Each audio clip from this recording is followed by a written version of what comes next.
신약성경 248페이지 로마서 7장 7절부터 13절까지 말씀. 오늘 이 본문의 내용은 이 율법에 대한 얘기를 하고 있습니다. 때문에 율법이 무엇인가? 율법이라는 것은 하나님이 내린 규범입니다. 그래서 성경을 가르칠 때도 있고 어쩔 때는 모세 오경을 가르칠 때도 있고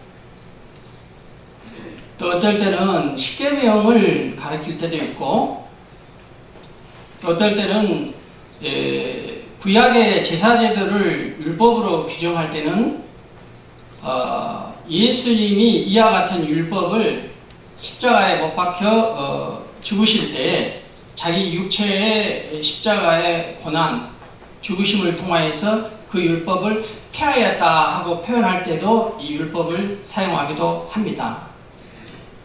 또한 이 율법은 이 양심을 가리킬 때도 율법을 사용합니다. 성경에는 이렇게 다양하게 율법을 이렇게 5가지의 다양한 적용으로 이렇게 사용하고 있는 것을 볼 수가 있습니다. 그래서 이와 같은 성경에서 사용한 율법의 용례들을 종합해 보면은 공통점이 있는데 그것은 하나님께서 하신 말씀을 율법으로 불렀습니다. 그런데 이와 같은 이 율법에 대한 이야기가 오늘 로마서 7장에 나와 있는데 7장 1절부터 7절까지를 전반부로 나눌 수 있고 또 6절까지를 전반부로 나눌 수 있고 7절부터 13절까지를 중반부로 나눌 수 있습니다. 그리고 나머지 14절 이후는 후반부로 나눌 수가 있는데 전반부에서는 지금 무슨 얘기를 하고자 하냐면은 바울이 율법주의자들로 이렇게 이야기를 하는데 율법주의자들에게 율법으로부터 좀 벗어나라 하는 얘기를 하고 있고요.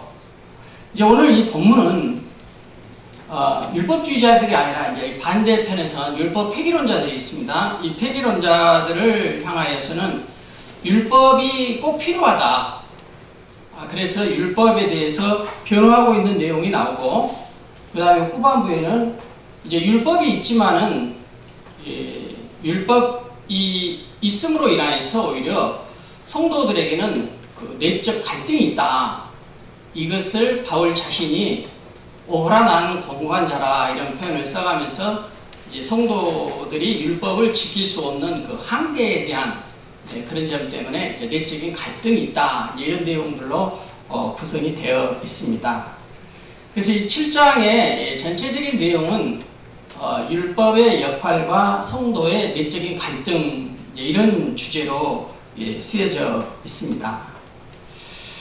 그래서 오늘은 이 7장 이 중반부에 나와 있는 이 율법의 역할에 대해서 여러분과 제가 한번 이렇게 말씀을 나누고자 합니다. 첫 번째는 7절에 나와 있는 것처럼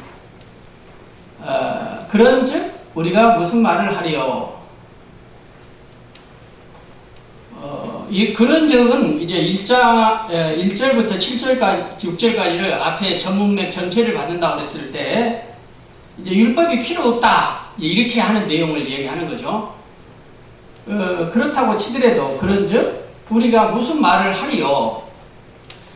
성경에서는 이와 같이 서리법을 쓸 때는 이 국어에서도 그런 것처럼 이 저자 자신이 굉장히 그 내용을 강조할 때 이와 같이 서리법을 씁니다. 그래서 그런즉 무슨 말을 하리요? 그 뒤에를 굉장히 바울이 강조하고 싶은 것입니다. 무엇을요? 율법이 죄냐? 그럴 수 없다. 율법이 죄가 아니라는 것입니다. 이 이야기를 바울이 강조하고 싶은 것입니다. 그렇다고 놓고 볼 때에 이 율법으로 말미암지 않고는 내가 죄를 알지 못하였다. 곧 율법으로 말미암아 죄를 알게 되었다. 그래서 율법의 첫 번째 역할이 나오는 것입니다.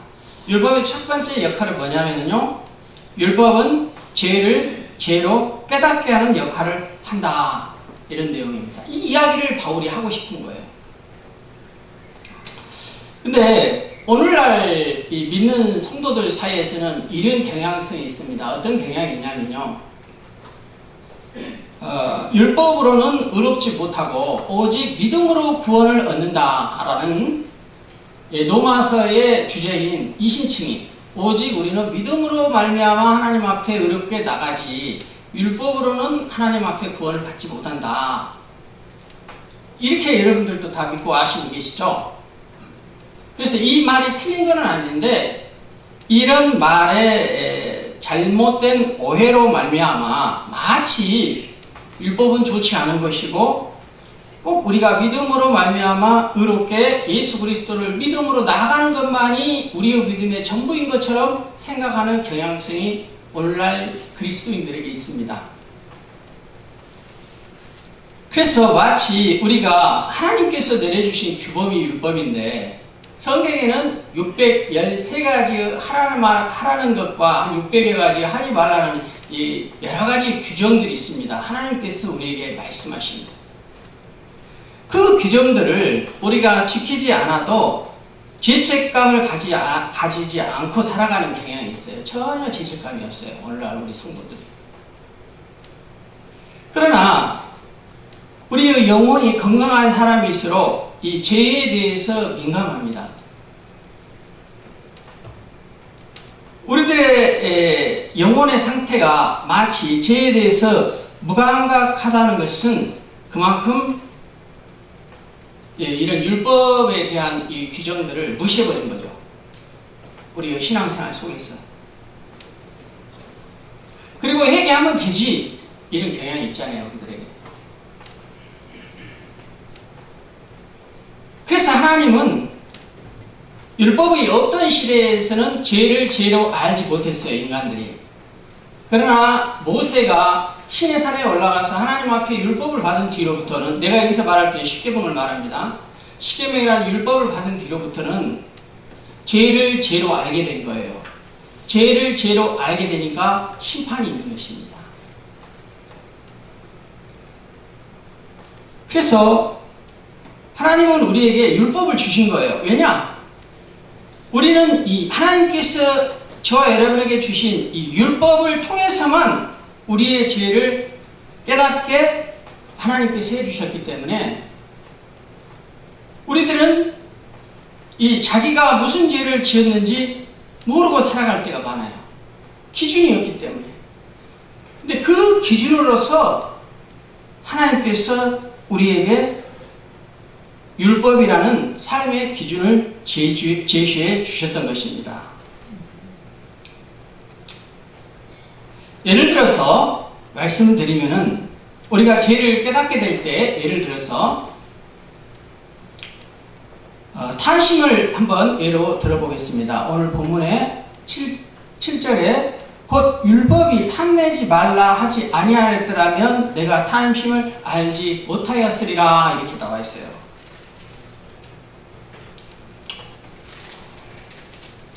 만약에 율법에가 탐심이 죄라고 기록되어 있지 않으면은 우리는 탐심으로 인해서 하나님 앞에 죄를 지었다고 생각하지 않을 것입니다. 왜냐하면은 우리나라 법에서는 우리 내면에 마음으로 짓는 죄에 대해서는 처벌하지 않아요. 내가 마음속에 탐심을 품었다고 손치더라도 그것으로 인하여 법에 저촉이 되어서 재판이나 어떤 심판을 받지 않기 때문에 우리는 율법을 어겼다고 하더라도 그거를 죄로 여기지 아니할 수 있다, 이 말입니다. 율법을 무시해버립니다. 그러나 성경에서는, 하나님께서는 하나님의 자녀들이 출애굽기 20장 17절에 탐심에 대해서 이렇게 말하고 있는데, 내 이웃의 집을 탐내지 말라.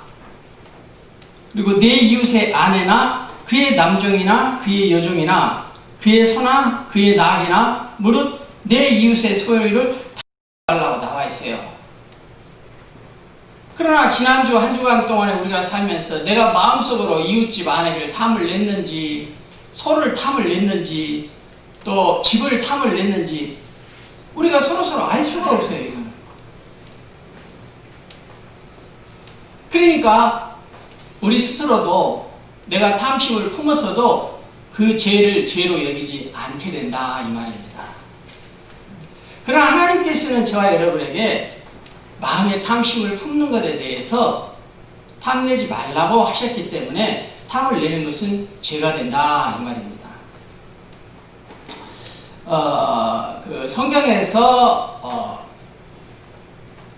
내가 갑자기 생각이 안 나는데 그 돈 일부를 감추어서 죽었던 사람 있죠?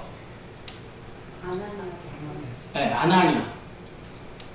돈 일부를 자기의 재산의 일부를 감추고 하나님께 드렸는데 하나님은 그것을 탐심을 보고 그 사람 죽었습니다.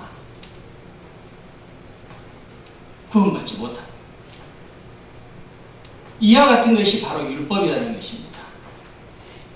우리는 우리 스스로 너무 죄에 대해서 간대해요. 그러나 하나님께서 보실 때는 한 가지를 죄를 지었든 100가지를 죄를 지었든 한 가지 죄를 지음으로 그 죄 때문에 죽을 수도 있고 하나님의 그 인도하심에 큰 하나님의 마음에 변화를 일으킬 수도 있어요. 모세 같은 경우도 그가 지은 하나의 죄 때문에, 다윗도 그가 지었던 하나의 죄 때문에 얼마나 그의 심판이 컸었습니까? 마찬가지예요. 성경의 이야기는 오늘 저와 여러분에게도 그대로 적용이 됩니다. 또 다른 것을 보면은 분명히 우리는 남을 판단하는 것에 대해서 죄라고 생각하지 않습니다. 내가 속으로 판단하면 그것으로 끝나지 저 사람이 내가 판단을 한지 안 한지를 알 수가 없으니까 마음으로 우리는 얼마든지 판단을 해요. 그러나 성경에서는 로마서 2장 1절부터 그러므로 남을 판단하는 사람아 남을 판단하는 것으로 내가 너를 정죄하겠으며 심판을 피할 줄 생각지 말라. 로마서 2장 1절부터 나와 있어요. 남을 판단하는 것이 이와 같이 하나님께서 보실 때에는 내가 너를 정죄하고 내가 너를 심판하는 것에 대해서 네가 피할 수 없을 것이다. 이만큼 무겁게 다루고 있어요. 무겁게. 또한 율법은 염려가 죄라고 합니다. 그러나 저와 여러분은 하루에도 일주일 살아오면서도 얼마나 염려 걱정을 많이 하고 삽니까? 그러나 성경에서 마태복음 6장 25절에 보면은 염려하지 마라. 너희 먹을 것, 마실 것, 입을 것을 염려하지 말라는데 우리는 매일 염려하며 살아요.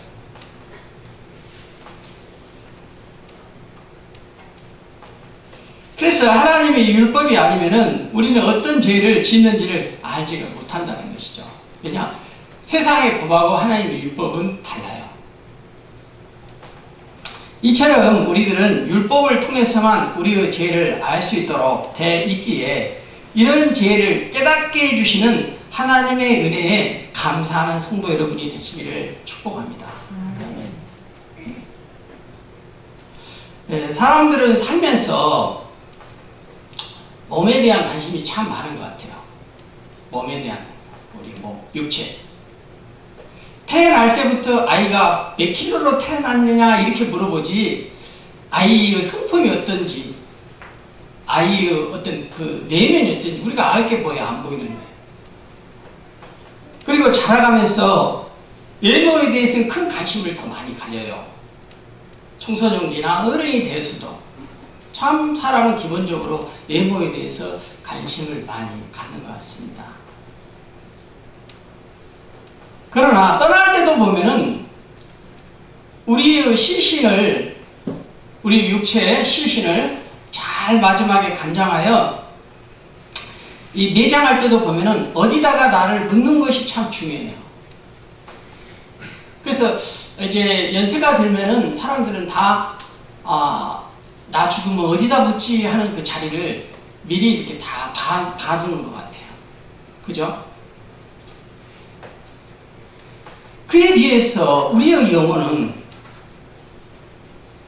자라면서 우리의 성품을 개발하거나 또 죽을 때에도 우리의 영혼이 어디로 가느냐보다는 어디에다 우리 육신을 잘 매장하는 것이 더 중요한 것으로 여겨져 온 것 같아요. 우리 조상들을 보면.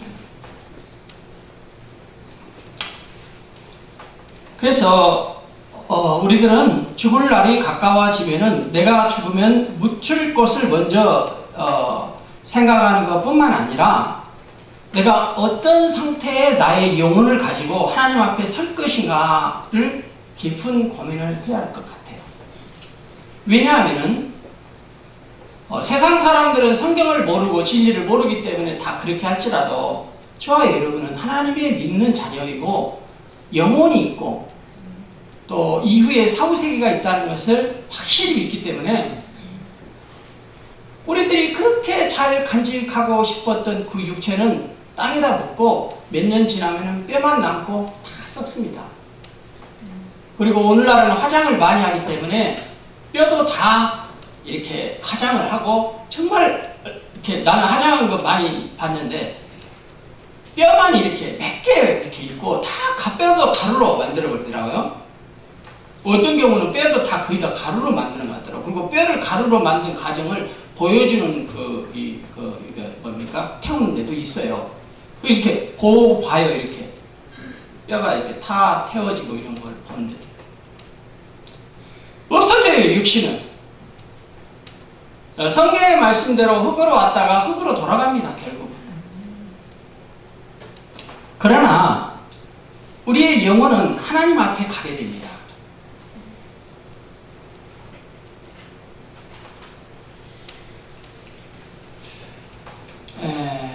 우리의 영혼이 영적인 영의 세계가 있습니다. 그래서 율법에 비추어서 우리의 영혼의 상태를 잘 점검하고 관리하고 깨닫고 죄를 짓지 않도록 주의해야 한다는 것입니다. 지금 여러분의 영적인 상태는 어떻습니까? 하나님 앞에 섰을 때, 율법의 기준에 보았을 때, 저희 작은할아버지께서 저희 집안으로는 제일 처음 예수를 믿었는데 이분이 살아생전에 참 좀 뭐라고 표현해야죠?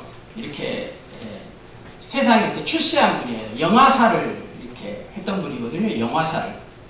옛날에 영화사를 하면 돈도 많이 벌고 그 옛날 시절에도 이렇게 하얀 양복에다가 하얀 구두에다가 또 그 코란도 이런 거 있잖아요. 그런 거 타고 다니시고 멋지게 했어요. 그런데 예수를 알고 또 참 은혜죠. 그리고 돌아가시기 전에는 그 교회의 작은 골방에서 작은 개척교를 섬기셨는데 서울에서 돌아가셨는데 무려 3시간을 위해서 3시간을 기도를 하고 돌아가셨다고 하더라고요. 성도들의 말에 의하면. 근데 그 성도 한 분이 할아버지의 그 기도를 이렇게 약간 들으셨나 봐요. 그런데 다 회개에 대한 기도. 하나님, 내가 살아생전에 일찍 하나님의 죄를 깨닫지 못하고 회개하지 못하고 지금까지 이렇게 쭉 살아왔던 거 용서해 주세요. 이제 곧 하나님 앞에 갈 것 같으니까 내가 이 시간에 회개하지 않고 가면 하나님께서 그거를 심판하고 책망하실 것 같으니까 다 회개하는 거예요. 교회를 잘못 섬겼던 것들, 자녀를 잘못 키웠던 것들, 서로 사랑하라고 그랬는데 사랑하지 못했던 것들, 나 자신의 버는 수입으로 나 자신의 이익을 위해서 흥청망청 살았던 것들, 이렇게 3시간 동안 꽤 늙은 이렇게 연세가 드셔서 돌아가셨는데 그렇게 하더라는 거예요. 그게 왜 그러느냐? 바로 이 죄 때문에 그런 거죠. 이 죄 문제를 하나님 앞에 해결하지 않으면은 심판의 대상이 되고 심판이 되어지기 때문에. 그래서 하나님 앞에 가기 전에 자기 영혼의 상태를 점검을 한 겁니다. 마찬가지로 오늘날 예수를 믿으면은 우리 안에 날마다 한 주간 살면서 내가 율법의 기준에 비춰봤을 때 죄가 되는 것이 있거든. 회개함으로써 깨끗한 심령, 하나님과 이 관계가 좋은 그런 저와 여러분이 되기를 진심으로 축복합니다. 아멘. 그 다음에 두 번째는 10절 한번 읽어보겠습니다. 10절 한 번만 누가 읽어주세요. 10절 한 번만 누가 읽어주십시오. 사모님이 한 번 읽어주세요. 10절 한 절만. 생명에 이르게 할 그 계명이 내게 대하여 도리어 사망에 이르게 하는 것이 되었도다. 자, 여기에 생명에 이르게 할 그 계명이 율법이 저와 여러분을 생명으로 인도하기를 원한다는 것이죠. 이와 같은 율법이 그런데 도리어 사망에 이르게 하는 것이 되었도다. 오히려 이 율법이 사망에 이르게 한다는 것입니다. 8절에 보니까 그러나 죄가 기회를 타서 계명으로 말미암아 내 속에 온갖 탐심을 이루었으니 이는 율법이 없으면 죄가 죽은 것이라 이렇게 나와 있는데, 죄가 기회를 타서 이 계명 율법으로 말미암아 사람으로 하여금 죽게 하는 경우가 있습니다. 성경에 보면은 사단은 화를 죄 짓도록 할 때에 선악과를 먹지 말라고 한 창세기 2장 17절의 말씀을 인용하여서 오히려 사단은 화로 하여금 죄를 짓게 했습니다. 하나님이 참으로 너희더러 동산 모든 나무의 실과를 먹지 말라 하시더냐 이렇게 유혹을 한 거예요. 오히려 하나님이 지키라고 한 그 율법을 어기도록 이 율법을 사단이 이용한 거예요. 마침내 너희가 그것을 먹는 날에는 너희 눈이 밝아 하나님과 같이 되어 선악을 알 줄을 하나님이 다 아시고 너희에게 그런 계명을 주었다. 하나를 속였던 거예요. 차라리 이 율법이 없었더라면, 몰랐더라면 이와 같이 죄는 율법으로 오히려 사람을 공격하고 속이고 죽게 한다는 것입니다. 누가 갖게 합니까? 마귀는 우리로 하여금 죄를 짓도록 하며 우리의 죄를 짓고도 죄책감을 잃어버리게 만드는 거예요. 하도 죄책감을 잃어버리고 하나님이 왜 그랬냐고 그랬을 때, 천사가 왜 그랬냐고 그랬을 때 하는 아담이 그랬다 하고 뱀이 그랬다고 뱀에게 핑계를 댄 거예요.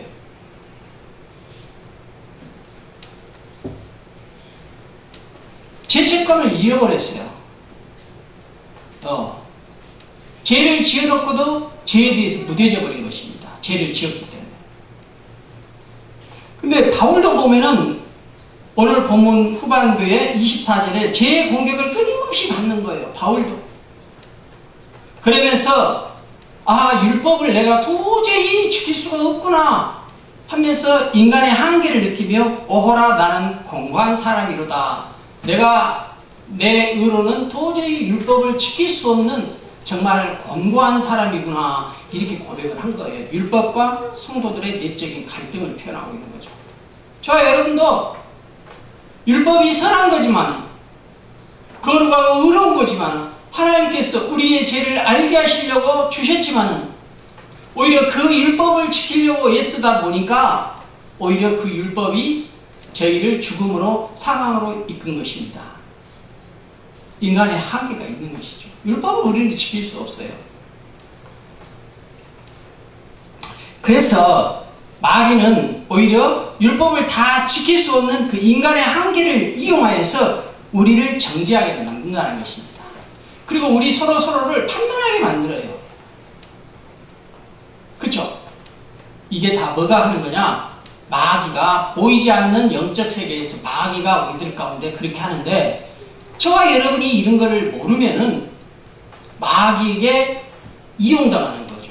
그 율법을 기준을 두고 성도 서로를 판단하게 만들고 내 마음 안에 탐심을 품어도 죄를 죄로 여기지를 못하여 깨닫지를 못하게 만드는 거예요.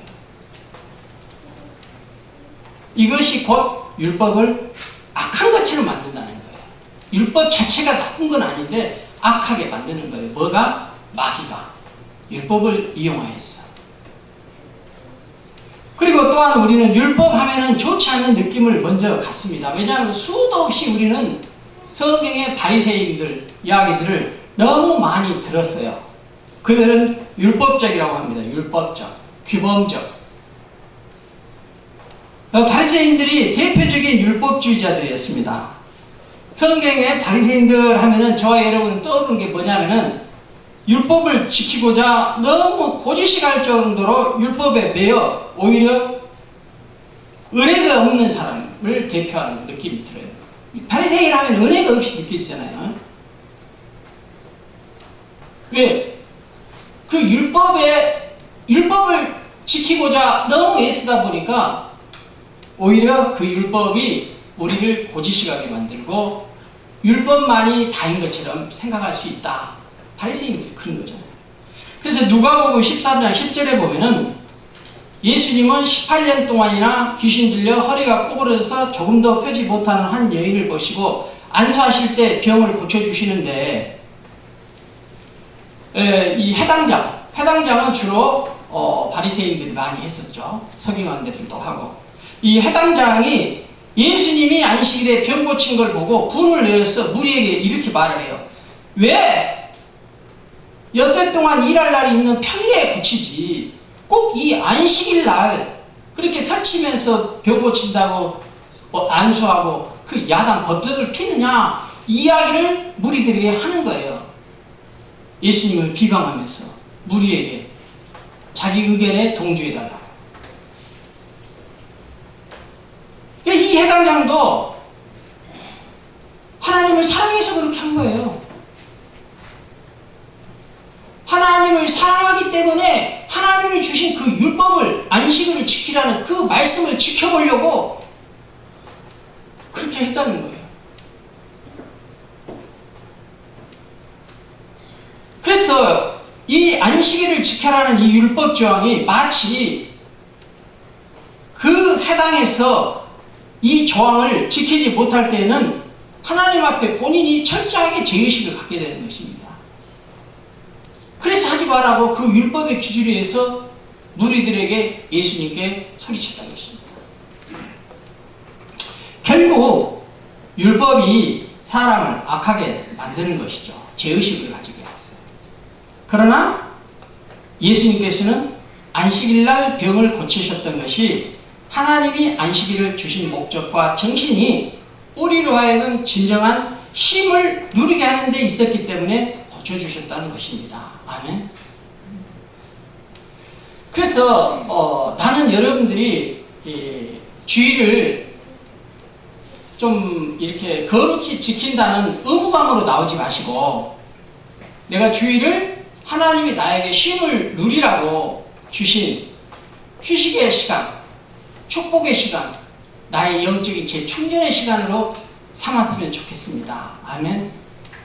그렇게 주의를 좀 누리세요. 그래서 주일날 오전에 예배 드리고 저 중간에 빈 그 시간이 있으면은 성도 상호간에 1m 최소 거리를 두시고 서로 교제도 좀 하시고. 왜냐? 일주일 내내 세상에서 살았는데 언제 우리들끼리 서로 얼굴 마주보고 얘기할 시간이 있겠어요? 이 주일날 이 점심시간 이때만이라도 좀 그렇게 했으면 좋겠어요. 그것이 하나님께서 안식일을 우리에게 주신 정신이자 목적인데 우리는 그 좋은 것을 너무 주의를 또 지켜야 해. 나 피곤한데 가기 싫은데 늦잠 자는데 이렇게 생각하는 경향이 있어요. 그것은 하나님이 진정한 쉼을 주시는 그 축복을 누려보지 못했기 때문에 그런 겁니다. 아멘.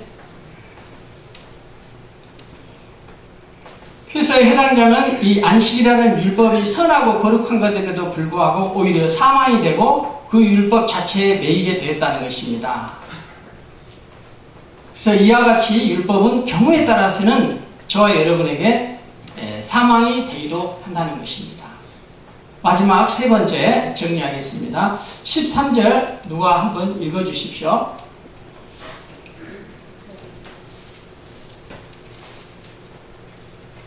선한 것이 되게 사망스럽으나 그럴 수 없느니라. 오직 죄가 죄로 드러나기 위하여 선한 그것으로 말미암아 나를 죽게 만들었으니 이는 계명으로 말미암아 죄로 심히 죄되게 하려 하니라.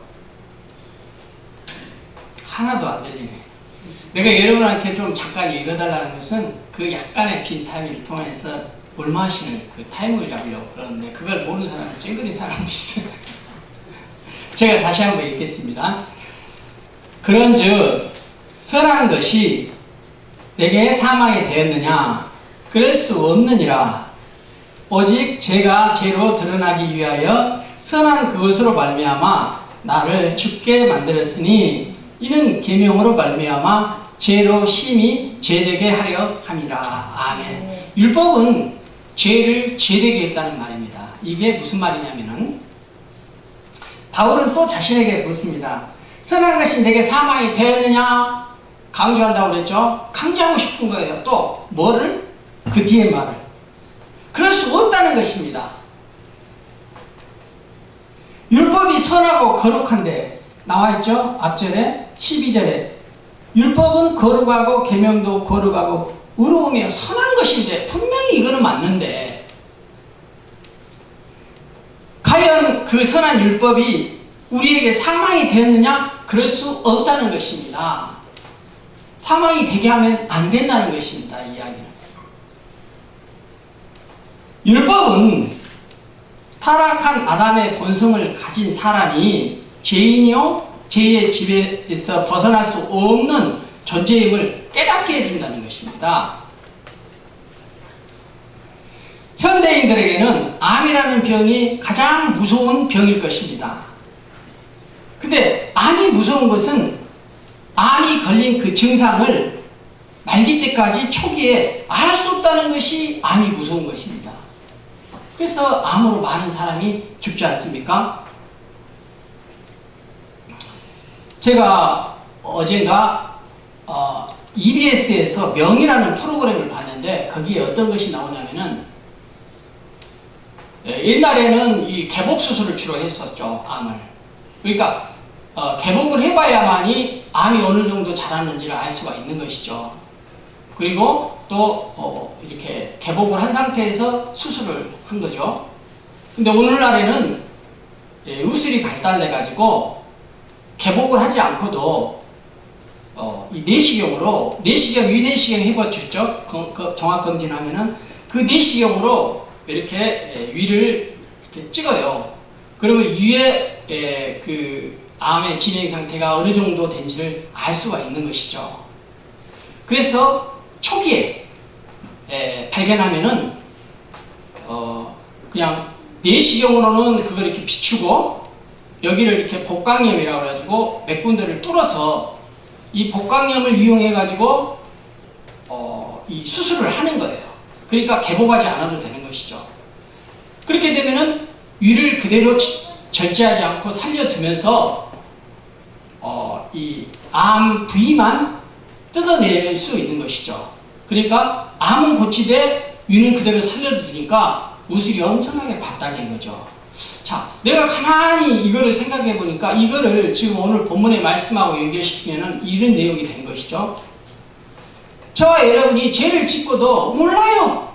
내가 얼마나 죄를 많이 짓고 내가 이게 죄인지도 모르고 그냥 살아가는 거예요. 왜? 율법을 안 지킨다고 해서 세상의 법이 우리들을 재판하거나 심판하지 않기 때문에 모른다는 거예요. 죄에 대해서 무감각해지기 때문에. 마치 암이 내가 걸려서 내 몸에서 암이 진행되고 있음에도 불구하고 모른다는 거예요. 그러나 암은 마지막에 죽음과 사망에 이르게 하는 것이 암입니다. 마찬가지죠. 그러나 그 암을 초기에 볼 수 있는 거예요. 내시경을 통하여서. 그래서 초기에 수술을 하니까 위를 그대로 살려놓고 암만 제거하는 겁니다. 아멘. 바로 이거예요. 사랑하는 성도 여러분, 우리가 빨리 이 율법의 기준에 의해서 하나님께서 주신 이 율법을 선한 것으로 여기시고 내 영적인 상태를 점검해 보시기 바랍니다.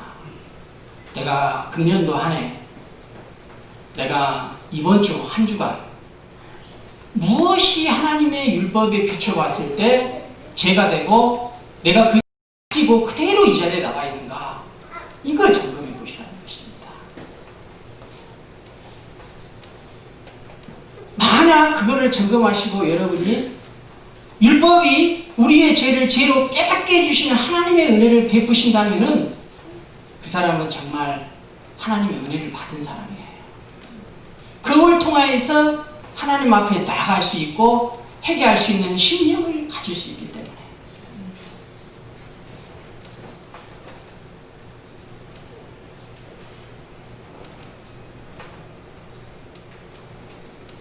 그래서 로마서 6장 23절에는 죄의 싹은 사망이라고 하는 것입니다. 사망을 면해야 합니다. 그래서 사람들은 그 죄와 사망에서 벗어나 마침내 예수 그리스도의 복음, 십자가 앞으로 나아가게 되는 것입니다. 왜냐? 율법은 우리의 죄를 깨닫게 해주고 진단해주는 역할만 하는 것입니다. 그래서 율법은 기본적으로, 율법이 최종적으로 저와 여러분에게 원하는 것은 우리 자신의 한계를 철저하게 느끼고 내 힘과 내 인격과 의지로는 이 율법을 철저하게 다 지킬 수 없는 것을 깨달으라는 거예요. 그래서 손들고 천부여 의지 없어서 손들고 나아갑니다. 예수 그리스도의 십자가를 바라보며 예수 그리스도의 십자가의 은혜를 받으라는 것입니다. 그러면 예수님께서는 그런 저와 여러분을 어느 누구나 상관없이, 어떤 죄와 상관없이 받아주시고 용서의 회개의 은혜 길을 열어주시겠다는 것입니다. 아멘. 이런 축복이 저와 여러분에게 임하시기를 진심으로 고면합니다. 그래서 율법은 나쁜 것이 아니다. 그러나 율법은 한계가 있다. 그러나 율법이 한계가 있다고 해서 율법 자체를 악한 것으로 여기면 안 된다. 율법을 통하여서 우리의 죄를 알고 깨닫고 회개한 심령을 가질 때 우리는 하나님 앞에 죄를 깨닫게 하시는 은혜를 받으실 줄로 믿습니다. 아멘.